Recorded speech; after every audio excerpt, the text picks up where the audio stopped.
Mami, dar de ce n-ai chinuit ați ani în loc să ne mutăm naibii de acolo? Asta o să întrebe copiii. Ați văzut probabil că Gabriela Cristea se plânge din nou pe internet că, domne, face 2-3 ore pe zi dimineața să-și ducă copiii la școală pentru că este un trafic infernal. Să înțelegem foarte bine.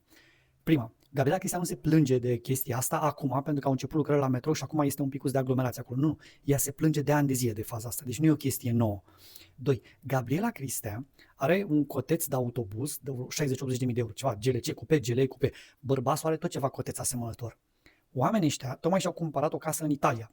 Probabil și-au cumpărat ceva zdreanță de aia ieftină, nu contează. Dar în loc să-și vândă casa din Corbeanca și să-și ia niște mașini mai modeste, preferă să stea în Corbeanca și să piardă 1, 2, 3 ore pe zi dimineața ducându-și copiii la școală, chinuindu-și copiii. Asta e. Asta e realitatea pe care Gabriela Cristea nu vrea să o vadă. Nici nu contează, poate să aibă acolo 3000 de metri pătrați, poate să se înțeleagă foarte bine cu toți vecinii, poate să aibă un ecosistem de plante și flori și dracu mai știe ce, care să fie unic în univers. Te muți. Pur și simplu te muți naibii de acolo.